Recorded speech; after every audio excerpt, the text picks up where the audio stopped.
Jobless once more. My aunt sneered. Right then, the butler delivered tomorrow's Fortune issue. On the cover, the youngest tech billionaire, with my face looking back at them. What if the people who were supposed to believe in you the most instead spent years ridiculing your dreams, calling your passion a waste of time? For me, that was my family. But 3 years ago, I started building a secret empire. And the night Aunt Natalie asked if I was unemployed again, I knew their world was about to be rocked, because the next morning my face, the face of a secret billionaire, was staring back at them from the cover of Fortune magazine. You see, my name's Alexandra Morgan, and for 28 years, my life was mapped out. The Morgans aren't just a family, we're an institution. Morgan Financial has been a Wall Street powerhouse since my grandfather, William, built it up in the 70s. Our Connecticut estate, it's practically a monument to old money and even older traditions. Growing up, being a Morgan meant one thing: prestigious boarding school, Ivy League, then a corner office at Morgan Financial. My parents, Judith and Frederick, CEO of the company, had my entire future planned before I could even walk. They weren't bad people, just products of an environment where success meant job titles, not innovation. I remember my dad at company events, his hand heavy on my shoulder, telling colleagues, Alexandra has such a sharp mind for numbers. She'll make a fine addition to the risk assessment department once she finishes at Harvard. Never mind, I had zero interest in risk assessment or Harvard. Then there was my cousin, Stephanie, Uncle Philip's daughter, 2 years older, and groomed for the Morgan throne since birth. While I was discovering what made me tick, Stephanie was interning, writing papers on market trends, networking with board members. Uncle Philip, who sat on the board with my dad, practically glowed whenever he announced Stephanie's latest achievement. He saw me as a disappointment, a Morgan who didn't fit. Such a shame Alexandra doesn't have Stephanie's focus, he'd say, loud enough for me to hear. All that potential going to waste on computer games. My grandparents were a bit of a mixed bag. Grandfather William, the patriarch, would watch me with this quiet curiosity when I tried explaining new tech, a hint of understanding in his eyes. But grandmother Eleanor, she was proper society personified. Alexandra dear, she'd say, adjusting my posture, a Morgan woman must always present herself with dignity. This fascination with electronics is unbecoming. But the most cutting remarks always came from Aunt Natalie, who married into the family. She was fiercely loyal to Morgan traditions, and my interest in technology seemed to offend her personally. Computers and gadgets, she'd scoff. Just a passing trend. Real wealth is built on paper and handshakes, Alexandra, not whatever those Silicon Valley boys are playing with. Our annual summer dinners were the worst. A parade of achievements, where everyone reported their contributions to the Morgan legacy. For me, it was always an exercise in humiliation. When I was 12 and proudly announced I taught myself basic coding, Aunt Natalie just smiled, that fake smile that didn't reach her eyes, and suggested I focus on mathematics instead. By 16, I was building simple apps, winning science competitions, but these were treated as cute hobbies at best, distractions at worst. My computer itself was contraband, bought with babysitting money and hidden in my closet. The message was crystal clear: technology was a toy, not a career. Real Morgans worked in finance. So, by the time I left for college, I'd learned to stay quiet about my true passions. It was easier than facing the dismissive comments and concerned glances. But inside, my resolve just grew stronger. Stanford's computer science program was my escape, 3,000 miles from Connecticut. I could finally breathe. My parents had only agreed to Stanford because of its prestigious business program, assuming I'd switch after getting computers out of my system. But the day I met Professor Evelyn Hayes changed everything. After her advanced algorithm design lecture, I stayed behind, asking questions that apparently impressed her. You think differently, Alexandra, she said. Most students see algorithms as formulas. You see them as living puzzles. She became the mentor I never had, introducing me to a world where ideas were valued over tradition, innovation over pedigree. Your family name might open doors in finance, Evelyn told me once, but in tech, it's what you build that matters. My first startup attempt in senior year was a spectacular failure. A peer-to-peer lending platform that collapsed under regulatory hurdles. I was too naive, too focused on the tech, without understanding the financial regulations. When I called home after it failed, Uncle Philip's voice dripped with condescension. This is why Morgans stick to what we know, Alexandra. Come home. Take the position your father's been holding for you. No more of this Silicon Valley nonsense. The next 6 months were the darkest of my life. I moved into a tiny San Francisco apartment, barely leaving, questioning everything. Had my family been right all along? The breakthrough came at 3 a.m. on a rainy Tuesday. I woke from a dream about my grandfather's vintage safe, the one he kept his most important documents in. In the dream, it was being hacked, but the alarm was too outdated. That's when it hit me. The financial industry was using outdated security systems to protect trillion-dollar transactions. My unique knowledge of both worlds, the Morgan financial legacy and cutting-edge technology, gave me an insight into this massive vulnerability. I spent the next week without sleep, drafting the architecture for Secure Flow, an AI-driven financial security platform that could identify fraudulent transactions in real time, adapting to new threats automatically. With renewed purpose, I assembled a team of brilliant misfits: Maria, a self-taught coding prodigy; Jackson, a cybersecurity expert with a criminal record that prevented corporate employment; Devin, a UX designer fired from 3 major firms for unconventional approaches. We're building something revolutionary, I told them, a system that will make financial transactions safer for everyone. Working from my apartment, we created the first prototype using borrowed equipment and cloud services purchased on my nearly maxed-out credit card. All while my family believed I was finding myself after my failure. Our breakthrough came when I pitched the prototype to Garrett Wright, a notoriously skeptical angel investor. Your background is finance royalty, he said after my presentation. Why are you slumming it in a studio apartment with a startup? Because my family represents the past, I replied. I want to build the future. He wrote a check that same day. I made a strategic decision to use A.M. Morgan as my professional identity.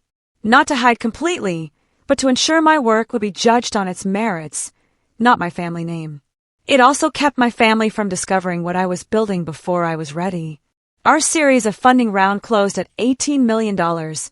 News I couldn't share at the next family dinner where Aunt Natalie asked if I was still playing with computer games. I just smiled and changed the subject. Secure Flow grew exponentially. Major banks adopted our protocols. The team expanded from 4 to 40, then 400. We moved from my apartment to a warehouse, then to a gleaming office tower in the financial district. Through it all, I maintained my privacy. Even as Secure Flow reached unicorn status, I kept a low profile, avoiding industry events. The few photos published showed only the back of my head or my profile in shadow. Then, 3 years after that rainy night of inspiration, the call from Fortune came. The reporter had pieced together that A.M. Morgan was Alexandra Morgan of the banking Morgans.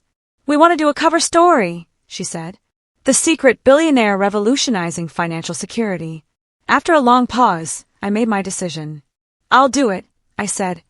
On one condition, use my full name, Alexandra Morgan. It's time for the truth. The photographer captured me, standing in our office, the San Francisco skyline behind me, wearing jeans and a simple black turtleneck, not a Morgan-approved designer suit. The headline they chose was perfect. Alexandra Morgan, youngest billionaire, revolutionizing financial tech. The issue would hit newsstands the day after our annual family dinner. I drove my modest electric car through the imposing wrought iron gates of the Morgan estate. Jenkins, our family butler for 30 years, greeted me. Miss Alexandra, he said, taking my jacket. The family is gathered in the East drawing room. I smoothed my simple navy dress, expensive but intentionally understated, and took a deep breath. Those double doors might as well have been the gates to an arena. Alexandra, darling! My mother rushed forward, her diamond earrings catching the light. Her embrace was brief, a typical Morgan greeting. My father nodded from the fireplace, scotch in hand. Traffic from the city? He asked, assuming I still lived in Connecticut. Something like that, I replied vaguely. Uncle Philip didn't bother with pleasantries. Heard anything from that headhunter I sent your way? He pressed. I've been busy with other projects, I said. Projects don't pay the bills, he countered dismissively. Cousin Stephanie approached, radiating confidence in her tailored Chanel suit. Alexandra, it's been ages, she air-kissed my cheeks. I've just been made Senior Vice President of Client Relations, youngest in Morgan history. I genuinely congratulated her. That's carrying on the Morgan tradition, Uncle Philip announced proudly to the room. My grandmother, leaning on her ebony cane, approached slowly. Alexandra, she said, her voice soft but with an undercurrent of disappointment. Still pursuing your interests? My slight frown, her disapproval. Only Grandfather William gave me a knowing nod from across the room, a slight twinkle in his eye. Jenkins announced dinner, and we processed into the formal dining room. I took my assigned seat, the same place since college, between grandmother and Stephanie, the perfect spot to feel inadequate from both generations. The market's been particularly favorable to traditional investment strategies this quarter, my father began. The tech bubble is showing signs of strain, as expected. Uncle Philip added, looking pointedly at me, all flash and disruption with nothing substantial underneath. I sipped my water, choosing silence. Alexandra, my mother interjected with forced brightness. Tell everyone what you've been doing lately. All eyes turned to me. This was the moment I dreaded. I've been working on financial technology solutions, I said carefully. Still with that little startup that failed? Aunt Natalie asked, dripping with false concern. No, I said. I've moved on to other ventures. Which company? Uncle Philip pressed. Anyone we would know? It's still in development, I deflected. The conversation shifted back to Stephanie's career and my cousin David's new position at Goldman Sachs. I focused on my perfectly prepared duck confit. Alexandra was always so bright, my mother said during a lull. She just needs to find her footing. At her age, I had already managed my first fund, Uncle Philip reminded everyone. It's about focus and commitment to excellence. Different times, Philip, my grandfather said quietly. Different world now. Some things don't change, Aunt Natalie countered. The principles of success remain constant. Hard work, connections, proper positioning in established industries. As Jenkins cleared the main course, Aunt Natalie turned her full attention to me. Her diamond bracelet clinked against her wine glass. Unemployed again? She asked with mock concern. At your age, I was already on the board of 2 companies and had organized the Morgan Foundation Gala 3 years running. The table fell silent, waiting for my response. This was it, the public reminder of my failure to meet Morgan standards. I took a careful breath. I wouldn't exactly say unemployed. Oh! Aunt Natalie raised a perfectly penciled eyebrow.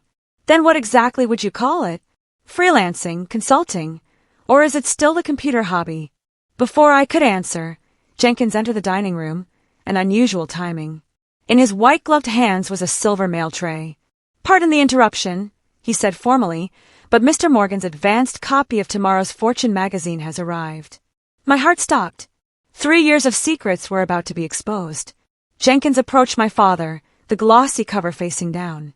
My father took it, still mid-sentence about quarterly projections. Thank you, Jenkins.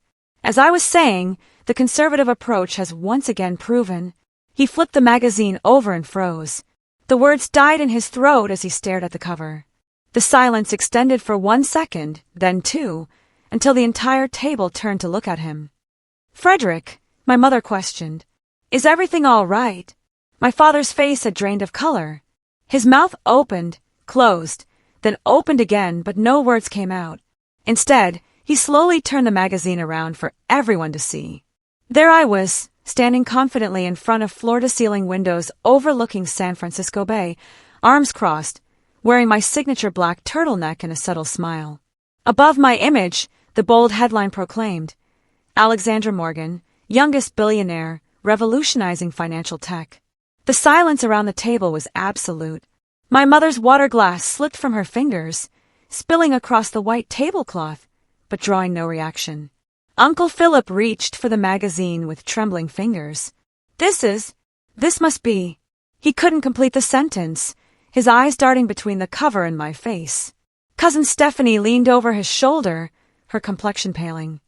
Secure flow, she whispered. A.M. Morgan? The A.M. Morgan. My grandmother's teacup clattered against its saucer. Alexandra, explain this immediately. Aunt Natalie's mouth opened and closed like a fish out of water. For once, she was completely speechless. My father finally found his voice. Is this some kind of joke? Some mock-up you've created? I took a deep breath. After 3 years of hiding, deflecting, and enduring condescension, the moment had arrived, not as I'd planned, but exactly as it needed to. It's real, I said, my voice steady. The magazine hits newsstands. Tomorrow. SecureFlow is my company. I founded it 3 years ago. SecureFlow, my father repeated. The security system that First National just implemented across all their branches? That's SecureFlow, I nodded, along with 17 other major financial institutions, including 3 international banks. We're currently valued at just over $4 billion. My mother's hand flew to her pearl necklace. $4 billion? And you own it? Uncle Philip asked incredulously. All of it. I maintain majority ownership, I explained. 63% to be exact. Grandmother Eleanor pressed a hand to her heart. You're telling us you've been building a technology empire while we thought you were unemployed? Yes. But why the secrecy? My mother asked, hurt evident in her voice. Why not tell your own family? I looked around the table at the faces that had shaped my life, the same faces that had dismissed my passion as a hobby, my ambition as a phase, my vision as a fantasy. Would you have understood? I asked quietly. Would you have supported me? Or would you have told me, as you always have, that technology is just a trend, that real success comes from following the Morgan path? No one answered. The truth hung heavy in the air. Suddenly, Grandfather William let out a deep, rumbling laugh that startled everyone. It built from a chuckle to a full-bodied roar that made the crystal glasses vibrate. Magnificent, he declared, slapping the table. Absolutely magnificent. A Morgan through and through, but on your own terms. He raised his wine glass toward me. To Alexandra, who understood that tradition without innovation is just stagnation. The silence broke like a dam. Everyone began speaking at once, questions tumbling over each other. How did you start? When did you? Why didn't you? How much is the company? I held up a hand and, to my surprise, they fell silent. Something had shifted. The family power dynamic had irrevocably changed. I'm happy to explain everything, I said. But first, I want to be clear about something. I didn't build SecureFlow to prove you wrong or to earn your approval. I built it because I believed in the vision, because it was what I was meant to create. My father nodded slowly, a complex mixture of pride, confusion, and regret crossing his features. We have a lot to talk about. Yes, I agreed. We certainly do. Dinner was forgotten. Jenkins discreetly directed staff to clear the barely touched desserts as my family moved en masse to the grand living room, the Fortune magazine passing from hand to hand like a sacred artifact. It says here you developed a proprietary algorithm that can detect fraudulent transactions with 99.8% accuracy. Uncle Philip read aloud, his voice tinged with disbelief. That's unprecedented in the industry. The core technology uses a neural network that learns from patterns across millions of transactions, I explained. Traditional security systems are rule-based, making them vulnerable to new attacks. Ours evolves constantly. My father paced by the fireplace, occasionally stopping to glance at me with new eyes. You understand what this means for the industry, don't you? This could completely transform how financial institutions approach security. That's the idea, I said. That's always been the idea. I always knew you had potential, Uncle Philip declared, conveniently forgetting years of dismissive comments. Morgans have business in their blood after all. Though I must say, technology wasn't where I expected you to apply it. I couldn't help but smile at the revisionist history. Really? That's not how I remember our conversations. He had the grace to look slightly embarrassed. Well, perhaps I was traditional in my thinking. Cousin Stephanie sat stiffly on the edge of the sofa, her expression a complex mixture of emotions. So, when we spoke last Christmas, and I was telling you all about my promotion, you were the founder and CEO of SecureFlow? I confirmed gently. Her face flushed. I must have sounded so small-minded. You sounded passionate about your work, I corrected her. There's nothing wrong with that. My mother sat beside me, occasionally touching my arm as if to confirm I was real. I don't understand why you couldn't tell us, Alexandra. We're your family. Would you have understood, Mom? Be honest. 3 years ago, If I'd said I was turning down the Morgan Financial position to start a tech company in San Francisco, what would you have said? She looked down at her hands. I would have thought you were making a mistake. You all would have, I said, looking around the room. And you would have tried to talk me out of it, worn me down, made me doubt myself. I needed to do this on my own terms. But we could have helped you, my father insisted. Provided connections, capital. I didn't want Morgan connections or Morgan capital, I interrupted. I wanted to succeed or fail based on my own merit, not my last name. A silence fell over the room as they absorbed this concept, so foreign to the Morgan way of doing things. Aunt Natalie, who had been uncharacteristically quiet, finally spoke. Well, I've always said Alexandra had a unique way of looking at things. Her attempt to align herself with my success was so transparent, I almost laughed. Have you? I asked innocently. I seem to recall you saying my computer hobby was a waste of time. Her smile tightened. You must have misunderstood, dear. I was merely concerned that you find a proper application for your talents. I decided not to press the point.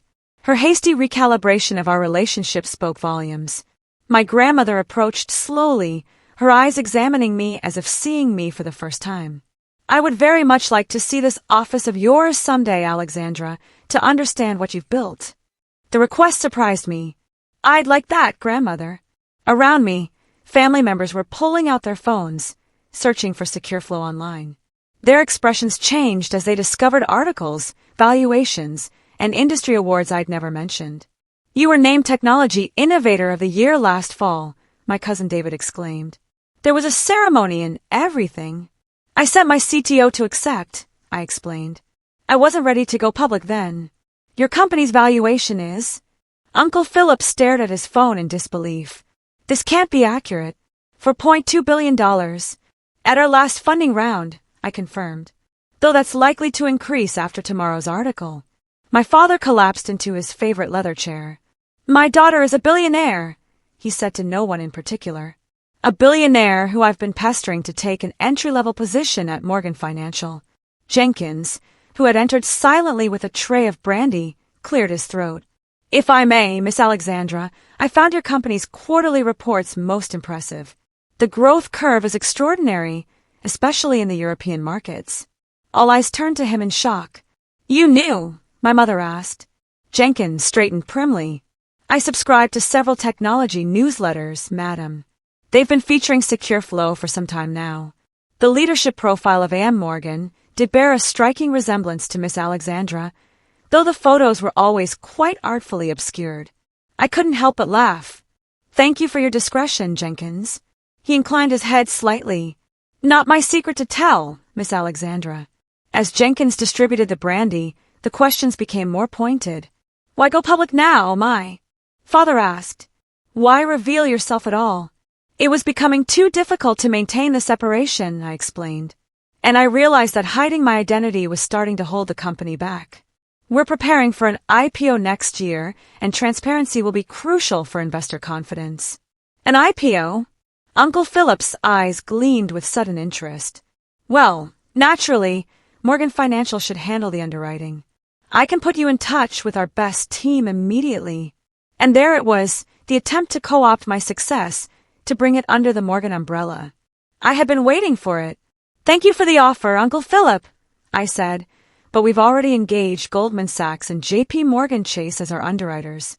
The paperwork was finalized last month. His face fell. But we're family.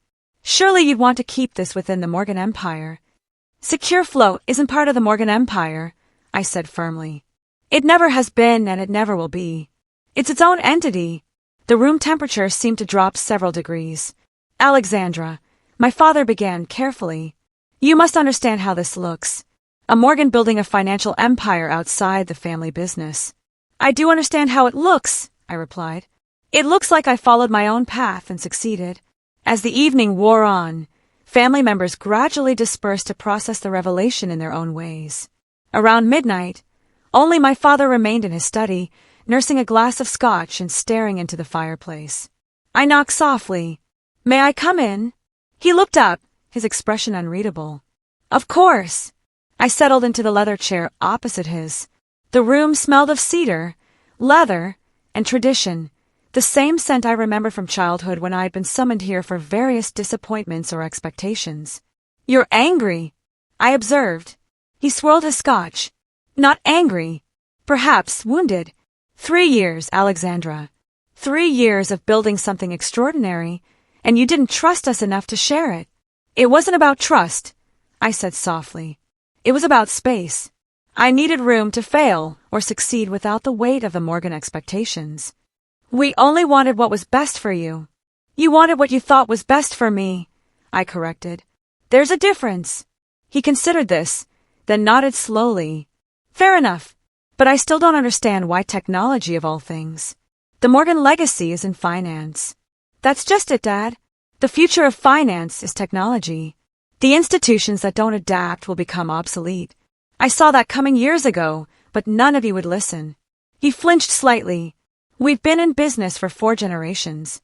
That breeds a certain resistance to change. I know, I said. That's why I had to go my own way. Morgan Financial views technology as a tool. I see it as the foundation. My father leaned forward, elbows on his knees. I'm afraid, Alexandra. I've been afraid for years watching these tech companies disrupt industries that have stood for centuries. Banking, investments, insurance, they're all being transformed.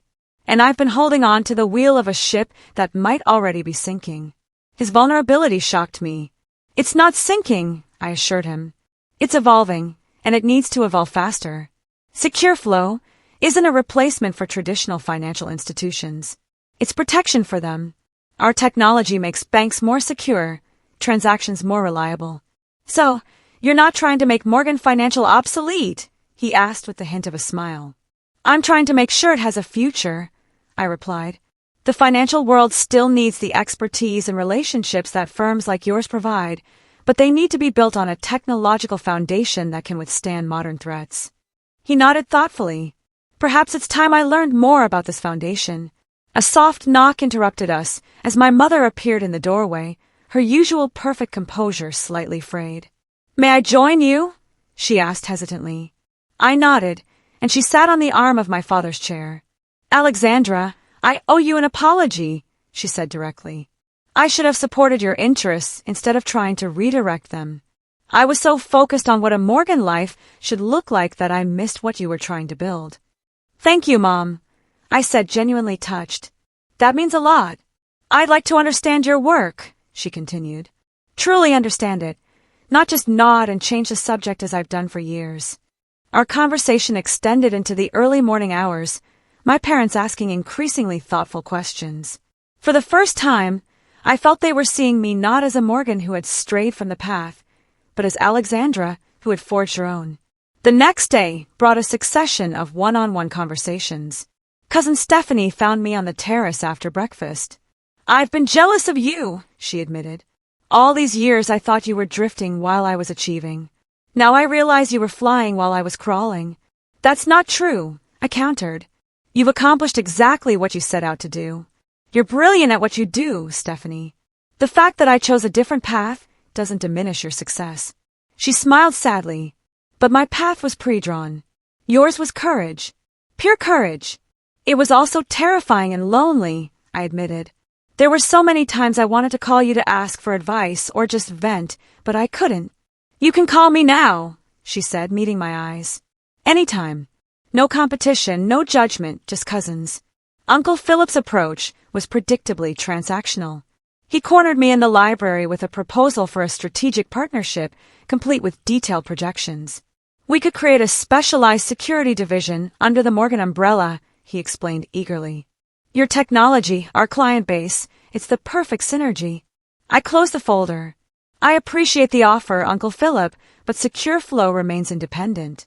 We're happy to have Morgan Financial as a client, but not as a parent company. His smile tightened. You're making a mistake. You need our established reputation. Our reputation is doing just fine, I replied evenly. Aunt Natalie made several attempts to rewrite our history. I always told your mother you had a special spark, she insisted over lunch. Something different from the usual Morgan ambition. I saw it even when you were small. Rather than confronting her, I simply asked, what specifically about my interest in technology did you find promising, Aunt Natalie? I'd love to hear what stood out to you. Her momentary fluster was answer enough. The most surprising conversation came from my grandfather, who asked me to walk with him through the gardens. Did I ever tell you about my first venture? He asked suddenly. No, before Morgan Financial. When I was 22, I tried to start an automated stock ticker service using the earliest computers. I stopped in my tracks. You never mentioned anything about computers. Because it failed spectacularly, he said with a wry smile. The technology wasn't ready, and neither was the market.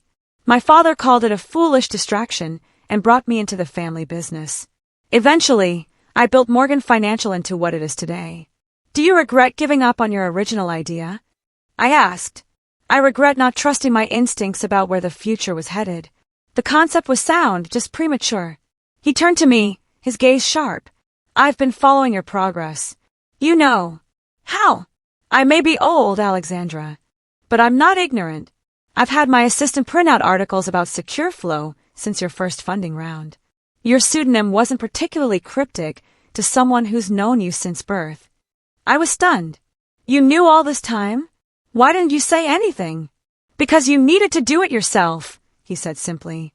Some paths can only be walked alone, at least at first. He patted my hand. I'm proud of you, not just for your success, but for your courage to break the mold. The Morgan legacy isn't about banking. It's about building something that lasts. You've done that, just differently than the rest of us. That evening, I made my decision. I'd like to invite all of you to visit Secure Flow headquarters next month, I announced at dinner. See what we're building, meet the team, understand the technology. I'd like that very much, my father said. But I need to be clear, I continued. This isn't an invitation to absorb Secure Flow into Morgan Financial. It's an opportunity for understanding, maybe even collaboration between equals, but not acquisition or control. My father nodded slowly. Understood. We come as family, not financiers. Well, perhaps a bit of both, Uncle Philip couldn't help adding, earning him a sharp look from my grandmother. We come as learners, she corrected firmly. It's time the Morgans caught up with the future. As I looked around the table at faces that had judged, dismissed, and underestimated me for years, now showing various degrees of respect and curiosity, I realized that success hadn't changed me nearly as much as it had changed them.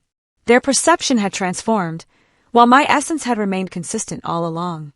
I had wanted their approval for so long, only to discover that what I really needed was my own confidence, something I built alongside Secure Flow, brick by brick, code by code. 6 months after the fortune revelation, I hosted the Morgan family's first ever West Coast dinner at my San Francisco penthouse. The space couldn't have been more different from the Connecticut estate. Floor-to-ceiling windows overlooking the bay, modern furnishings, not a piece of inherited furniture in sight. I observed the subtle changes in our dynamics. My father and grandfather gravitated toward the window, discussing real estate potential. My mother and grandmother admired the contemporary art. Even Uncle Philip had moderated his approach, though he couldn't resist mentioning synergies at least once an hour. SecureFlow's European expansion is moving faster than projected, I explained as we sat down to a casual farm-to-table dinner, breaking another Morgan tradition of family-only meals. We've opened offices in London, Berlin, and Stockholm. My COO, Lauren, added, the Frankfurt Banking Consortium signed on last week. Your security protocol prevented 3 major hack attempts on First National last month, my father noted. Their board chair couldn't stop singing your praises. The system works, I said simply. That's what matters. The conversation flowed with surprising ease, blending tech discussions and family stories, business projections and personal updates. The rigid boundaries of Morgan dinner conversation had softened. After dinner, Stephanie joined me on the balcony, both of us watching the fog roll in beneath the Golden Gate Bridge. I've been thinking about your approach, she said thoughtfully. The way you built something completely new instead of trying to change the existing structure. I'm launching an innovation division within Morgan Financial, she announced. Dad finally approved it last week. We'll focus on integrating emerging technologies into our traditional services. I smiled. That's fantastic, Stephanie. Genuinely. It's small compared to what you've built, she said with a self-deprecating laugh. It's not about size, I countered. It's about impact. You're changing Morgan Financial from within, which might be even harder than what I did.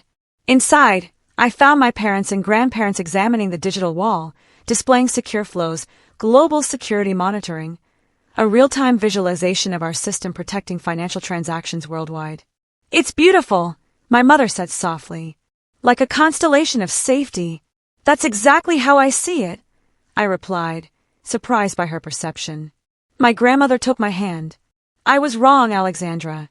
We were all wrong to try to force you into the traditional Morgan mold. Sometimes the greatest respect for legacy is to reimagine it. Over the past 6 months, the partnership between Morgan Financial and Secure Flow had evolved into something I hadn't anticipated, a genuine collaboration that benefited both companies. My father had embraced the technological transformation with unexpected enthusiasm, becoming an advocate for digital security within the traditional banking community. The Morgan name now represented both tradition and innovation, a bridge between financial worlds that others were rushing to cross. Not every relationship had healed completely. Aunt Natalie still made occasional comments about lucky timing or riding the tech wave, unable to fully acknowledge that my success came from vision and persistence. Some wounds were too deep, some patterns too ingrained to change entirely. But I had learned to accept this imperfect reconciliation. I no longer needed universal approval from my family, a freedom more valuable than any business success. As the evening wound down, my grandfather asked for everyone's attention, raising his glass. To Alexandra, he began, who taught this old financial family the most valuable lesson of all, that innovation without tradition may be brilliant, but tradition without innovation is doomed. You've honored the Morgan legacy by redefining it. Later that night, I stood alone at the window, reflecting on the journey. 3 years of secrecy, building something revolutionary while being dismissed by those whose approval I had once desperately sought. The vindication had been sweet, but the true victory wasn't in proving them wrong. It was in discovering I hadn't needed their validation after all. The next morning, I woke to news alerts about the latest Fortune issue. On the cover was a photograph of both Morgan Enterprises, the classical columns of Morgan Financial headquarters in Connecticut, and the sleek glass tower of Secure Flow in San Francisco, with the headline, Tradition Meets Innovation, the Morgan Legacy Evolves. The article detailed our partnership and the broader implications for the financial industry, showing how established institutions and technological disruptors could collaborate rather than compete, creating stronger systems together than either could build alone. I thought about all the other young innovators facing family expectations, cultural pressures, and institutional resistance. Brilliant minds with visions that others couldn't yet see. My journey from dismissed dreamer to industry leader could serve as a roadmap for them, proof that perseverance and belief in one's vision could overcome even the most entrenched skepticism. Success wasn't measured by wealth or recognition, though those were satisfying validations. True success came from authenticity, building something that reflected your unique perspective and contributed genuine value to the world. The Morgan legacy would continue, not as a rigid tradition passed unchanged through generations, but as an evolving entity adapting to new realities while maintaining core values of excellence and innovation. I had found my place within that legacy, not by conforming to its established boundaries, but by expanding them to include new possibilities. So, tell me, what's your story of being underestimated? Have you ever proven someone wrong who didn't believe in you? I'd love to hear your experiences in the comments below. And if this story resonated with you, please like, subscribe, and share it with someone who might need a reminder that the most important validation comes from within. Remember, sometimes the people closest to us are the last to recognize our potential, but that doesn't make it any less real. Thanks for listening, and I'll see you in the next video.